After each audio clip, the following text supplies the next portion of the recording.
Welcome back to the Grenadier podcast, Real Estate Uncovered.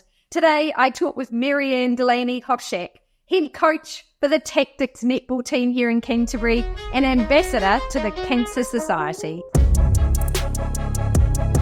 You obviously love this business. Tell me what you love the most about it. Today, an absolute exclusive. Welcome back to the Grenadier podcast, Real Estate Uncovered. Well, I have Marianne here. Marianne, can you please introduce yourself to us? Yep, so I'm Marianne Delaney-Hoshek. I am the head coach of the Trident Home Tactix. Fantastic. And you've played in the past for Canterbury and Wellington. Tell us a little bit about that. Yeah, so I was born and bred down south, so Timaru. Lived in Temuka till I was 4. Wow. And then moved up to Christchurch. So I played all my sort of sport here. I went to Marianne College. Great school. Absolutely great school. And yeah, I was into sort of basketball was probably my first sport, netball as well.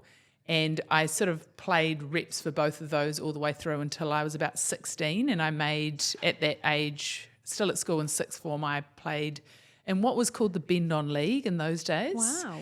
And the significance of that is at halftime we used to have people parading around in underwear. So that was pretty young to be in the equivalent of what the ANZ is now. Yes. So played a few years of that. Played for Canterbury. I went over and did a stint over in England as well, so did all of that for Middlesex and London Hurricanes, it was called. So wow. Did that side as well. Met my husband over in Europe, ended up going back to Wellington with him, and then so one thing led to another. I thought I'll just play netball again. I think it was early 30s. I'll play netball again because I'd obviously played for Canterbury before I left and things like that. Yes. Just to meet people, I thought I'll play. And the next minute there I was playing for Wellington as well. And when I was playing for Wellington, I had Waimarama Tamanu as the coach. Wow. And so she was sort of pestering me that I should be doing a bit more with the coaching side of it because I was a PE teacher as well. So it sort of goes kind of hand in hand together. So when you're a PE teacher, you're always coaching everything. And to be fair, I had actually coached since I was 15 every year, and it was basketball at Marianne College, and so I always did coaching alongside with the playing, but it wasn't really until I was in Wellington until I decided I was getting a bit old for playing when my calves kept blowing out, and also when I was so old that I was driving the van all the time for the players, and that's when I really started getting pretty serious about the coaching. And I think I did MPC assistant coach. I did under 21s, MPC assistant, and then they were looking for an assistant coach for the Pulse. And yeah, at the same time, New Zealand secondary schools as well. So I got those positions. And as a young coach, I had Robin Broughton as my mentor up there. So amazing. Yeah, so I was her assistant, I think, for 3 years there before moving to Christchurch, back to Christchurch. Assistant coach at the Tactix for 2.5 years before getting into the head coach position in 2017, partway through the season. Probably the biggest thing for me is it's about the people and the people I've met along the way, connected with. That's huge, and I wouldn't imagine my life any differently. Most memorable moment in your coaching career? Ooh, actually, I've got to say, because when I took over as head coach, the Tactix had only won 1 or 2 games a season for something like 8 years. So for me, the first year when we came in, I think it was 2018, it was my first year, full year as head coach. So I had that off season to sort of figure out how I was going to make this change, because it was, it was a team that was losing and losing. It's really hard, I think, once you get into that losing streak to sort of break get out of it. So yeah. It was quite massive that first year. And I remember we won our first game by 1, and then we won our second game, and then we won our third. And I was like, oh my God, we've won 3 games. We're pretty much done for the season, And we actually ended up making the finals, and we made we lost to the Steel, I think, by only about 3 goals. But it was just a massive year, just that.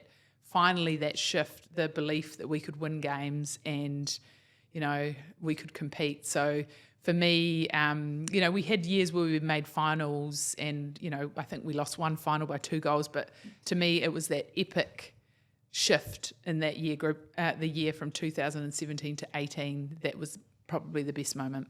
That's amazing. It sounds like from your early days, you've had coaching kind of always there, that leadership role. Can you pinpoint what changed for the Tactix, having, not had great scores on the board for a while, and then for you to be able to turn it around and get some wins? Is there any critical parts to that, do you think? Yeah, I think it was a few things. I think one of the things the Tactix always was good at was fitness and work ethic. So that was there. So that's a great strength already. But it was actually probably skill level was not there compared to some other teams. So one of the first things we did is looked at our program. Okay, we need to build the skill sets a bit more. So we upped that kind of thing. But in terms of that belief, changing the languaging. So I use a lot of positive coaching. So that was a real change up. So rather than always looking for the negative stuff, looking for positive. So the carrot or the stick, you might say. Building on those positive things rather than negative was a massive piece at that point. Yeah. And then just that whole competitive mindset. So having a lot of internal competition. So we have mini teams. So there's internal teams within the team, and they, fight tooth and nail at all these sort of activities. So they're kind of some of the key things, but, and just making sure you have the right people as well in all the roles, I think is a key contributor as well. And I've had the most amazing support staff over the years. And I've been really lucky in that respect. It sounds like you've attracted really good people around you, but your positive mindset's what really made the shift, and coaching from a positive place rather than this is what you shouldn't be doing and da-da-da, yeah. Correct, and I think that's, as coaches, that's what you generally look at first. So for me, it was a rethink as well, and I had a chat. There was a guy called Theo Falbridge, and he's a big lead in that. And I met him at this coaching thing, and he was the one that said to me, I think I've got some stuff that could work with you at the Tactix. And he's a guy he's actually a walking paraplegic. So he's a paraplegic that actually learnt to walk. And it was some of his thoughts about, when a player has their IPP, which is their plan about themselves, generally we look at, you need to improve this, this and this. And he sort of flipped and said, what are their strengths and how can we build on the strengths? So just that sort of change in mindset, because what you find is the players, if it's something they're not good at, they'll have the same thing written there year after year. Yes. And I think if it's their strength, they really get excited about building it because it's what they love. And I think it's actually what is authentic about them as well. Yeah, that's a great paradigm shift, isn't it? Yeah. From capitalising on their skill and the things they're good at. In terms of new netballers, how do you mentor them, new players coming into the team? How do you develop their skills and bring out the best in them? Yeah, so I love having the new ones in. It's not a huge hierarchy that we have. So, I treat everyone fairly. Don't treat them exactly the same. No. I will point that out. But in terms of a hierarchy, it's not a massive hierarchy. So our leaders are great at bringing on the young ones. But I think they just need a little bit of extra care because it's massive coming into high performance sport. Yeah. It's more than just getting out there and playing a game. It's, the trainings are brutal. So that's a shock to the system.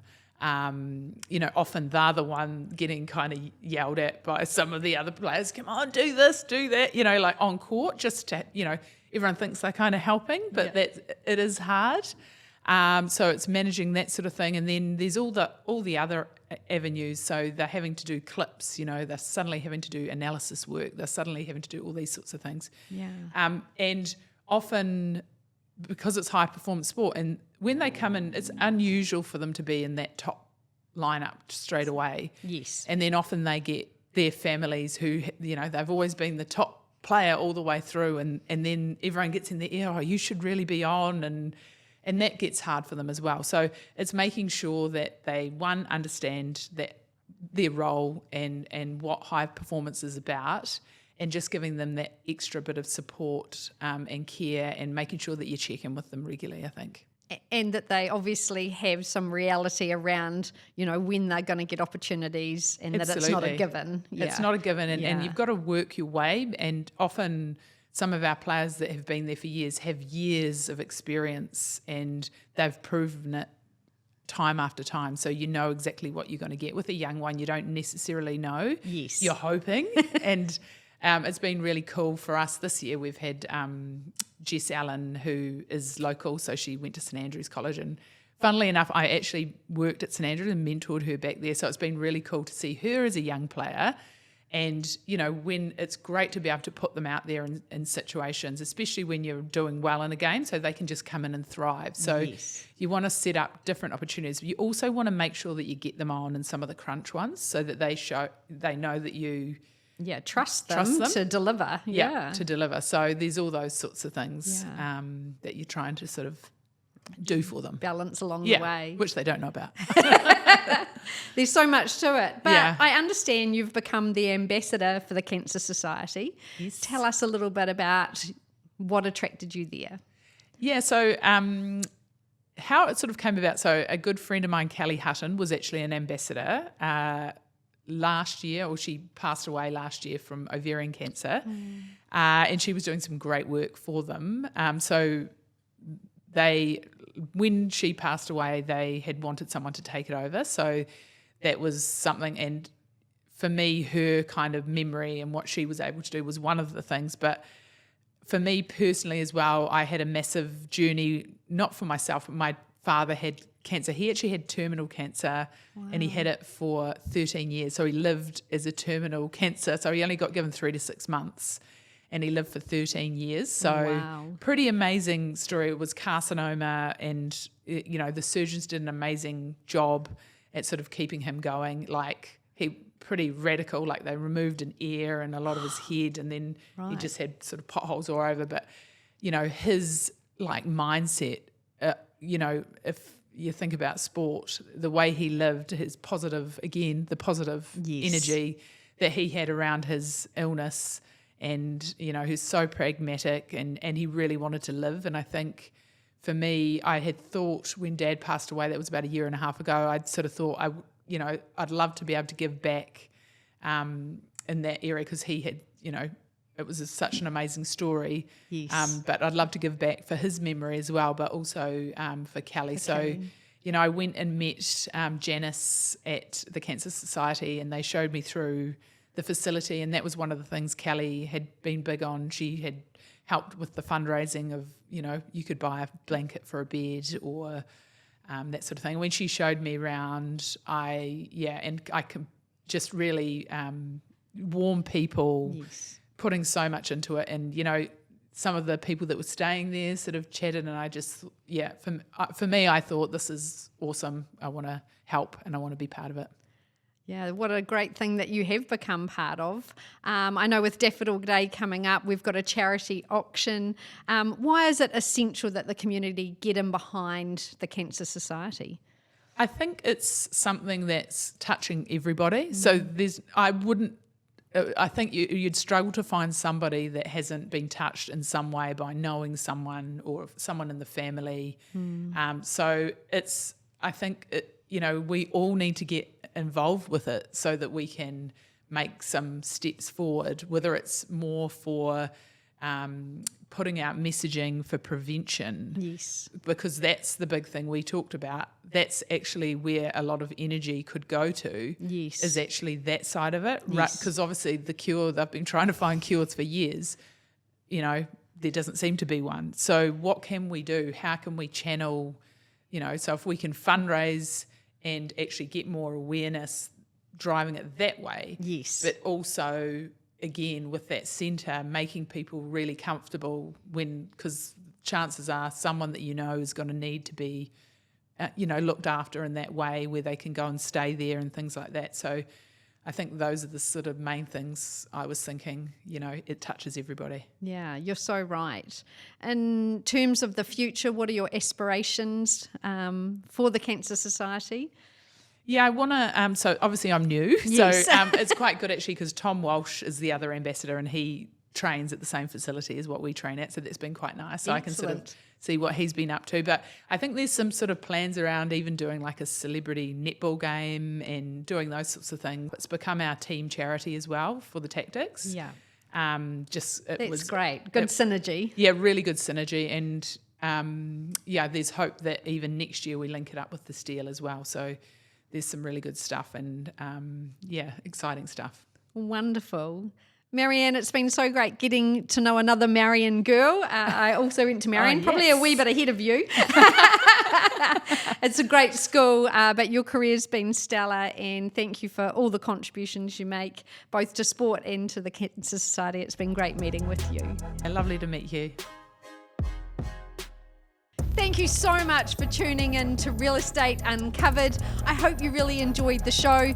If you did, please give us 5 stars and leave a review. This really helps others find our podcast.